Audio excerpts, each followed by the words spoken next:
Hello all, welcome to Kittu vlogs. Today recipe menthukura aloo curry అండి. చాలా బాగుంటుంది. ఇది చపాతీలోకైనా అన్నంలోకైనా చాలా బాగుంటుంది. ఇలా కొత్తగా ఒకసారి డిఫరెంట్గా ట్రై చేయండి. మెంతుకూరతో ఆలు చాలా బాగుంటుంది. ఇప్పుడు ఎలా తయారు చేసుకోవాలో చూసేద్దాము.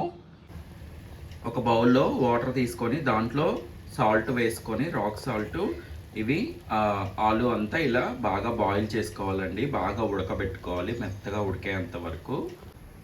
ఇలా ఒక కట్టన్నర, ఒక మెంతు కట్టన్నర ఆకు ఇలా తీసుకొని ఒక కప్పులో పక్కన పెట్టుకోండి.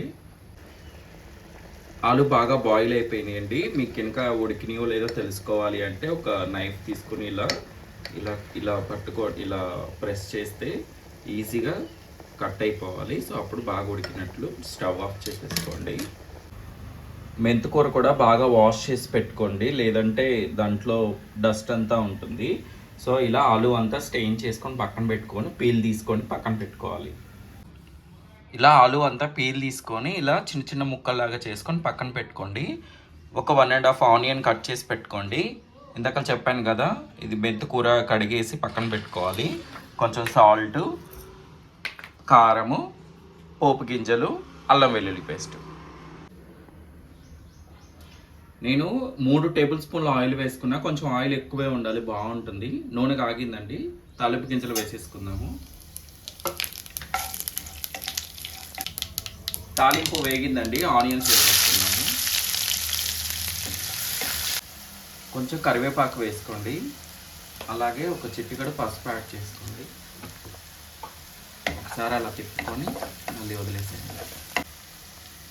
ఆనియన్స్ 1 మినిట్ వేయించుకున్నాక కొంచెం అల్లం వెల్లుల్లి పేస్ట్ వేసుకోండి. పచ్చివాసన పోయేంత వరకు వేయించుకోవాలి అల్లం వెల్లుల్లి పేస్ట్. ఆనియన్స్ అన్నీ వేగిపోయినాయండి. ఇప్పుడు ఒక కట్టన్నర నేను మెంతుకూర వేసేసుకున్నాను. శుభ్రంగా కడిగి పక్కన పెట్టుకున్నాను కదా, అది వేసేసుకొని బాగా మగ్గిపోవాలి ఆకంతా. దీంట్లోనే సాల్ట్ కూడా యాడ్ చేసుకుంటున్నాను, ఎందుకంటే ఆలు ఉడకబెట్టింది వేసుకున్నాక తిప్పితే కొంచెం నలిగిపోతాయి, ఉడికింది కాబట్టి బాగా. సో దీంట్లోనే ఉప్పు వేసుకుంటే జస్ట్ అలా కలిసిపోతుంది ఆలు కూడా. ఆలులో ఆల్రెడీ సాల్ట్ వేసుకున్నాం కదా, చూసి వేసుకోండి మీకు రుచికి తగ్గట్టు. ఒక 5 మినిట్స్కి ఆకంతా ఇలా బాగా మగ్గిపోతుంది. ఇంకా బాగా మగ్గిపోవాలండి, ఆనియన్స్ కలిసిపోవాలి. దాని తర్వాత ఆలు వేసుకుందాము.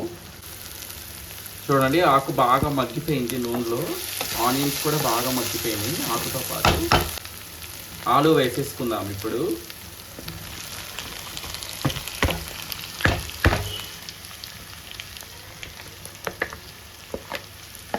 అలాగే కారం కూడా వేసేసుకుందాము, ఎందుకంటే ఎక్కువ తిప్పకూడదు కదా, ఆలు బాగా ఉడికిపోయినాయి కాబట్టి మరి మెత్తగా అయిపోతాయి.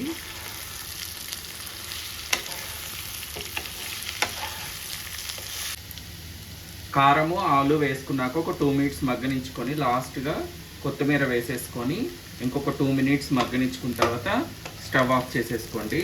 అంతే, చాలా ఈజీగా అయిపోతుంది. సో ఫైనల్గా రెడీ అయిపోయిందండి మెంతుకూర ఆలు కర్రీ.